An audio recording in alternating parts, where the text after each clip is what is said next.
1, 2, 3. Okay. So, Joe, we hope you're enjoying the ceremony. And now, before we hear from our honorees, I'd like to bring up our first speaker, a man who truly needs no introduction. He was honored with his star back in 1994. Please welcome the great Stevie Wonder.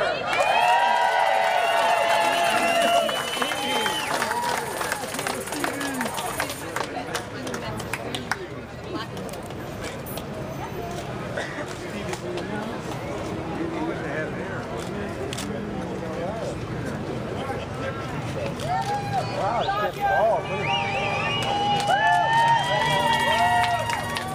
Oh, it's just bald.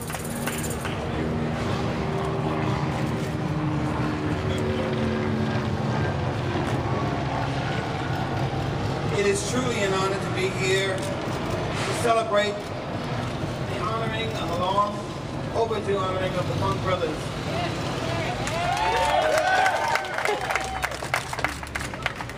This is a very amazing day because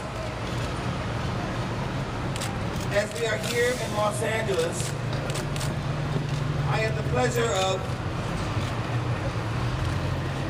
sharing with the rest of those who were watching our President Barack Obama speak in Israel about how finding a way to peace is a necessity for the world to become as united as it deserves to be, and again witnessing Vice President Biden talking about how we have to put an end to gun violence and not make weapons that really are war weapons accessible to people.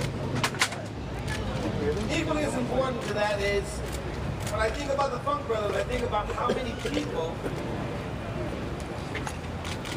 that have died that could have been musicians that had great possibilities because of violence. They're not here. Truly we must put an end to that, but as well, we must give young people a purpose. The purpose must be that we as American citizens, parents, grandparents, really go after making it without question a necessity to have music, art in schools.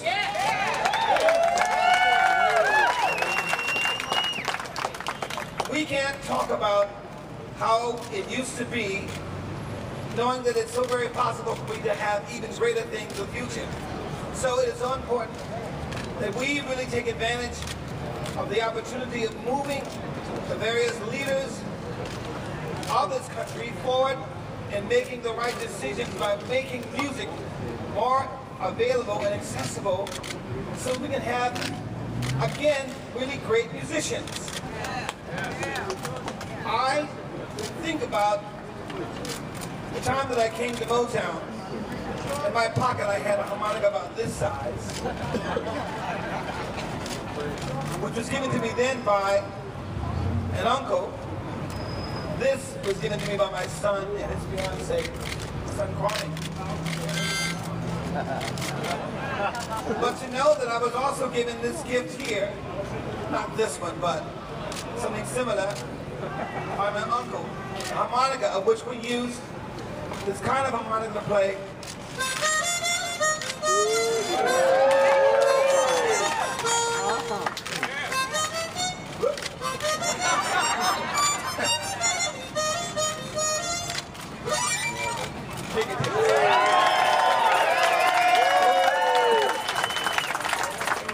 I thank every single one of those musicians that you mentioned as well, the producers, as one we have here today. Mickey Williams-Stevens, who was one of the first people that I met when I came to Motown. Yeah, Mickey! And as well, an arranger who was young at the time. This is still young, okay? But a great arranger and a great friend who did so many of the arrangements, the string arrangements, horn arrangements to a lot of the songs of Motown, Mr. Paul Reiser.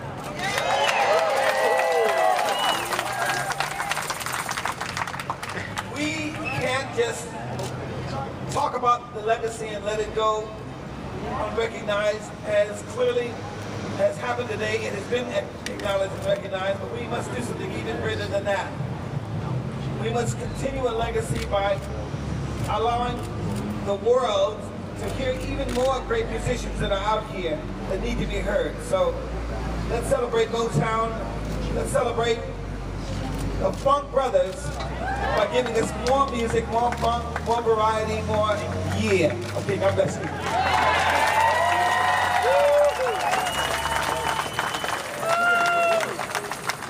Look, it's kind of hard to follow Stevie Wonder doing anything, but he's absolutely right. I think the impressions that we make for the young people is very, very important.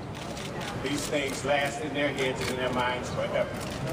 Music is a very important part of the impression that should be made, because in education, I'm finding, and I'm sure a lot of you know this, that they learn to, as songs that they sing and they add it to their arithmetic and their history and all that, they retain it a lot better through music. That's incredible.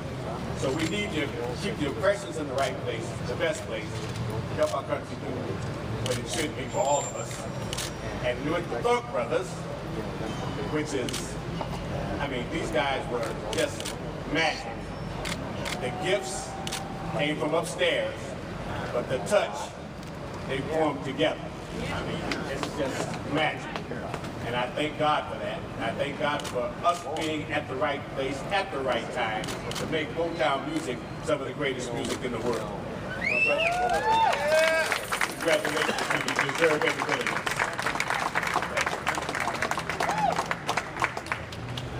Thank you, Becky.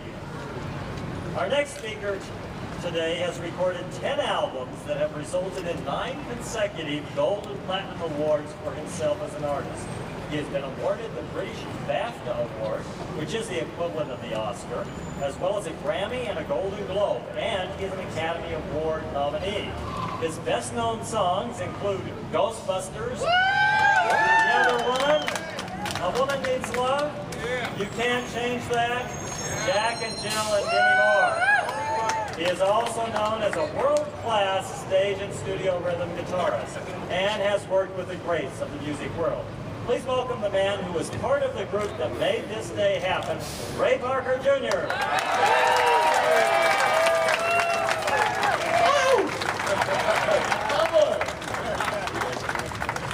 First of all, I'd like to thank the Hollywood Chamber of Commerce, these guys here, especially Hannah for granting us a little extra time to get our act together. This thing's low, isn't it? But it's all about it. I'd like to thank Motown and everybody at Motown, because if it wasn't for Motown, I might be working at Ford, and I know these guys would be right there. So they would have been teaching me something different. But let's roast the Funk Brothers just a little bit.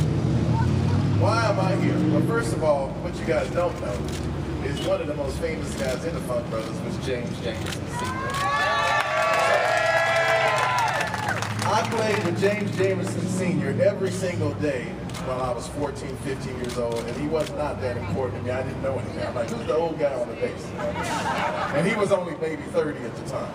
And he used to always take me in his car and say, young man. He never called me by my name. He used to call me young man. And that's how the relationship started. After that, I think I met Robert White, and I was pretty cocky at the time. I played a Temptation song. I thought I had learned it really, really well. I didn't know who Robert White was. So Robert White looked at me and said, that's really nice, son, but I played on the original record. And I felt about this big. So learned some lessons. After that, I started working at HDH, where I met this gentleman here, Earl Van Dyke, all the guys, Pistol Hero. So I got an education, and I got to work with all of these guys. And they were just unbelievable. In fact, this guy right here, Jack Ashford, as I was moving to California, my last session before leaving town was with Jack Ashford. He was doing the band, right? And some of those songs they listed, A Woman Needs Love, Can't Change That, Mr. Telephone Man. The Other Woman. No, not those. I got a reason here. Those 3 songs in particular.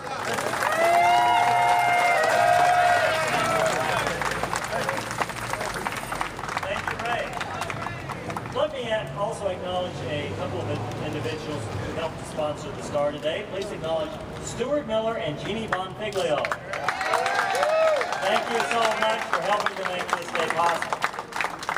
Now, the Hollywood Chamber of Commerce administers the Walk of Fame on behalf of the city of Los Angeles. We have two beautiful resolutions, gentlemen, for you today from the city of